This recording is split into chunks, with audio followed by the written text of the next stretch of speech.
Hey friends, today we are over on the land and I want to walk around. I want to show you where we're going to put the chicken coop, kind of show you where the house is going to be, and show you some of our garden plans. But first, I want to go check on the garlic and onions, so let's go over there.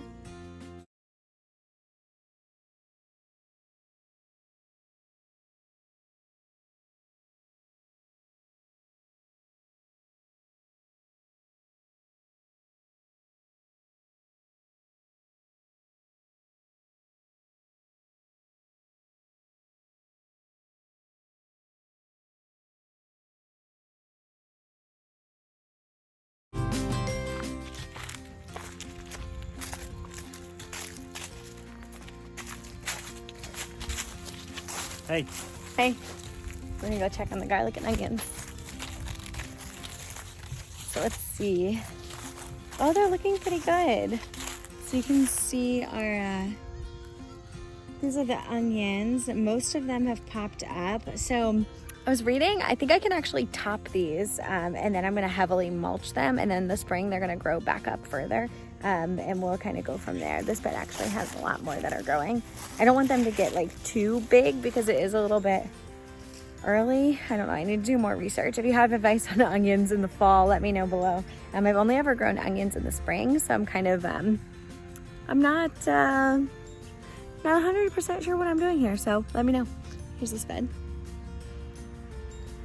And then the last bed, oh, this is the garlic. And yeah, the garlic got really, really big, really fast. We had that cold snap and I was pretty sure that it was gonna be freezing. And so we went ahead and we put all of our garlic in the ground, and then it got warm again. It's like 80 degrees today. So the garlic has started growing a lot, which is okay. It'll actually, yes, it's putting that effort into growing the greenery right now, but it actually is gonna focus down below too. So you can take a look.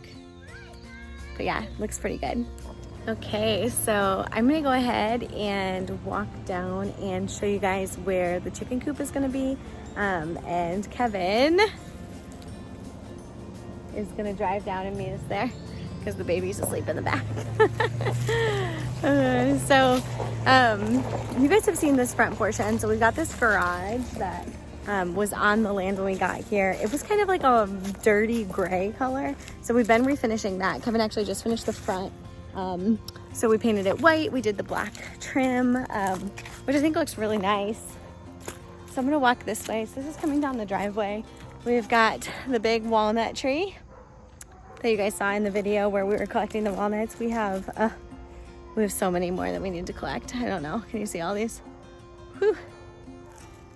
Need to do some walnut collecting.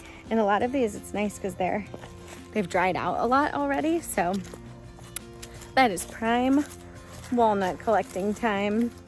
Don't even have to let them sit. I'm gonna be honest, the last batch of walnuts is still sitting in the garage in those bins. We tell ourselves we're letting them dry out, but really I think we're just a little intimidated by the walnut husking process, so we just haven't done it yet. But there's a sleepy babe. All right, so this is where the house is gonna be. So you can kind of see the four corners. So I'll show you what we're gonna look at from our front porch. We wanna move them a little bit, but for the most part, this is exactly what we're looking at. So let me show you. So that'll be the view from our front porch. Isn't that gorgeous? I literally cannot wait. I don't know if it's normal to think about your new house and just envision yourself sitting on the front porch drinking coffee, but I'm there for it. So basically I'll be standing on the front porch right here. We'll kind of look out over the long pasture. This is a pond right now. It's a livestock pond. So before we purchased the land, there were cattle here. And so the previous owners literally just took a bobcat and dug a big hole. And that's how we got the pond. So we talked to our builder who actually knew the previous owners of the land, and he reached out to them to make sure there wasn't like an artesian spring or something like that. And sure enough, they just dug a hole. So what we're gonna do is during the build, we're actually gonna have our builder fill that pond. There are a lot of great benefits of having a pond on a homestead. Oh, there's the baby. There are great benefits of having a pond on a homestead, but we have 2 small children, case in point, and we just don't feel comfortable having that body of water this close to our house. So we're gonna go ahead and fill it in, and yeah, that's what's best for us. So I'm gonna show you where the chickens are gonna be. Should I come? Sure. I don't got anywhere else to be. So our chicken coop, what I wanted when we were trying to design our homestead is so actually shout out to She Digs Farm, which is a farm that is, about an hour away from us. We went to visit and stay overnight there to kind of get a feel of what we wanted in a homestead. And one of the things that we just absolutely loved about our time there was that we could go out and stand on the front porch and literally see everything. It felt like we were kind of encircled, like what would the word be? Like we were just kind of like in the middle of yeah, like, all the garden animals, everything was accessible, and you were just like right in the in middle of it. Yeah. And I loved that because I think a lot of times when you look at homesteads or you visit homesteads or farms, it's kind of like the house is in the back corner and then everything else is like kind of far away. Not far away, but you really got to like go hike to go see things or like drive there. And I just wanted to feel like close and like, I don't know, just like covered in the homestead, I guess. Maybe we'll reconsider once we live here. And yeah, maybe this is maybe this is exactly why people don't do it this way. But so what we wanted to do is I wanted to be able to sit on the front porch and be able to look out and be within, a short sprint of whatever there is. And so so you can see the stakes for the house. That's the back side of the house. And so if I turn, the chickens are going right back in this corner. So there's this nice little like cut in part of the yard here. It's super flat. And it's gonna be literally steps from the front door. So I just have this like very romanticized vision of getting up in the morning and collecting my breakfast and just like moseying back in the house. I get it, it's not gonna be that romantic, but. Not with kids. No, not with kids. But that's kind of like my vision. So that's why we want those, we want the chickens to be here. So what we're gonna do is we're gonna put the coop back, back in that corner right there. And like the west corner, I guess you can see the sun setting. And then what we're gonna do is we're gonna build a yard. So we're probably gonna come out over there by that tree and then just come all the way up and then cut over. And build them a little fenced in area. So what we don't want to cover the run for right now. We'll have the coop and we're going to secure the coop and we're going to do an electric door for in and out. Obviously we don't live here yet, so we need to make sure that the chickens can get in and out easily if we're only here to check on them once a day. And we talked about doing a covered run. We kind of went back and forth. Kevin wanted to do a covered run. Put that on record, I guess. Kevin wanted to do a covered run, but I did not. I just like something like free and wild about having your birds just like in a fenced in yard. So we're going to the risk you run with free and wild is that all of the other animals that are not yours are also free and wild and like to feast on your free and wild animals. Okay, so he has a point, but the thing is, I feel like there are ways to kind of combat that naturally, and so I want to try that. So what we're going to do is we're going to put them over here in a fenced-in yard, and we're going to plant some trees and some, our chickens are not going to be ready to be in here by themselves until the spring.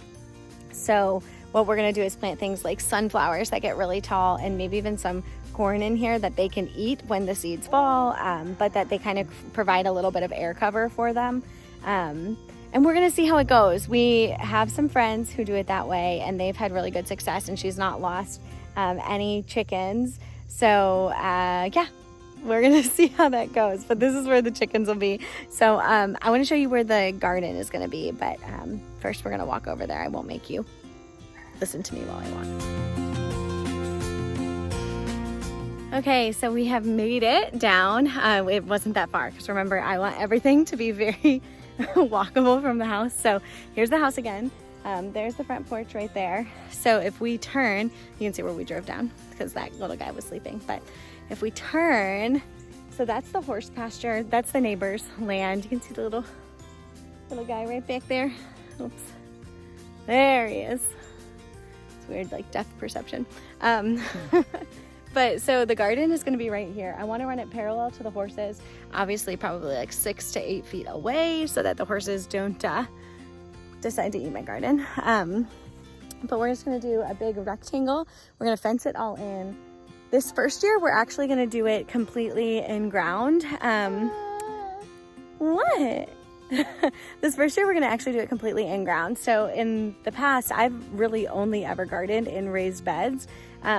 And that's what we have at our house right now. And that's what I'll continue. I mean, I'll grow in raised beds next year at our house, but we're also going to till some space. We're just going to till once, mostly because there's just this area. I mean, there were cattle here. It's slightly rocky. We're not really sure what we're working with. So we're going to till up the garden section once, lay some compost, and then we won't ever till it again. We'll just do compost and mulching and things like that. So we're going to do a big rectangle. We'll fence it in. We're going to do everything in ground. And then if we don't love growing in ground, we're going to switch and do raised beds when we move here. But I wanted to be able to grow, kind of treat it like an allotment this year, and be able to grow there even though we don't live there. So that's the plan.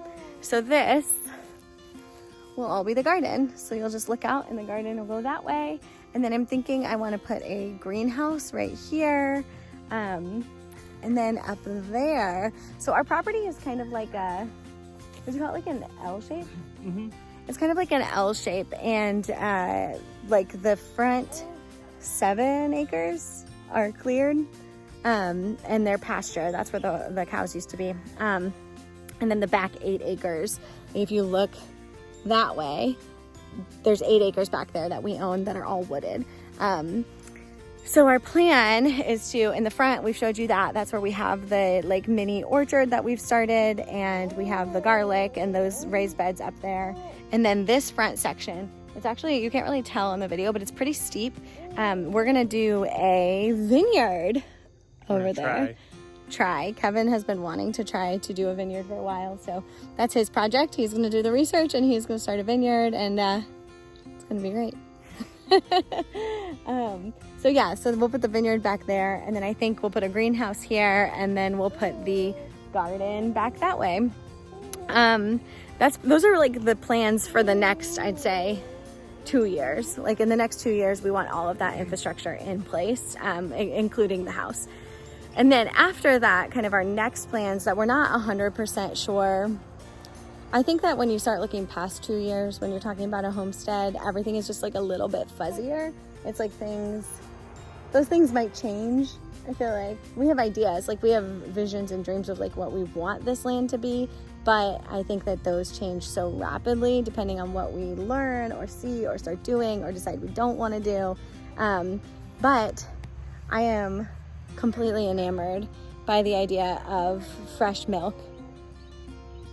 So I don't really like goat's cheese. I've never tried fresh goat milk. I know I have a lot of friends who like goat's milk. I need to make it out to one of their farms to try it and see what we think, because goats would definitely be an easier addition to the homestead, I think, than a cow.